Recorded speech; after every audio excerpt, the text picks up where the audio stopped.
আসসালামু আলাইকুম।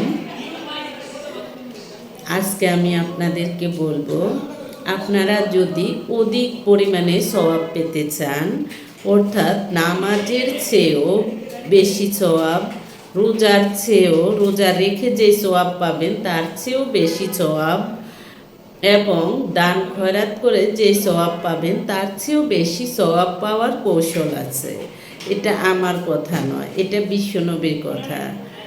আপনি কিভাবে এই অধিক সওয়াব লাভ করবেন? অধিক সওয়াব পাওয়ার জন্য আপনি কি করবেন? যখন আপনার সম্মুখে বিবাদমান দুই গ্রুপ থাকবে, বিবাদমান বলতে হয়তো বা দ্বন্দ্ব, ঝগড়াঝাটি হতে পারে, স্বামী স্ত্রী হতে পারে, ভাই বোন হতে পারে, ভাই ভাই হতে পারে, যে কোনো ধরনের প্রতিবেশী যা ধন সম্পদ নিয়ে বিবাদমান থাকতে পারে, ঝগড়াঝাটি থাকতে পারে, বা স্বার্থের জন্য ঝগড়াঝাটি থাকতে পারে। যে কোনো ধরনের বিবাদমান গ্রুপকে যখনই আপনি পেয়ে যাবেন, আপনি যদি তাদের মধ্যে কোনো রকম পক্ষপাতিত্ব না করে সুস্থ সমাধান করে দুই গ্রুপকে মিলিয়ে দিতে পারেন, তখন আপনি নামাজের চেয়েও অধিক পরিমাণে সওয়াব পাবেন, রোজার চেয়েও অধিক পরিমাণে সওয়াব পাবেন, এবং দান খয়রাতের চেয়েও অধিক পরিমাণে সওয়াব পাবেন।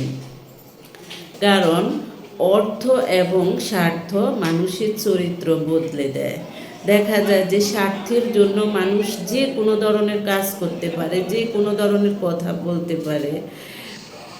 তখন দেখা যায় যে এটা আরও মহামারী আকার ধারণ করে। তাই আপনার সামনে যদি এরকম দুই গ্রুপ থাকে, সে যে কোনো শ্রেণীর হতে পারে, যে কোনো প্রকারের হতে পারে, আপনি তাদেরকে মিলিয়ে দিয়ে আপনি এই অধিক সওয়াবটা লাভ করবেন। আল্লাহ হাফেজ।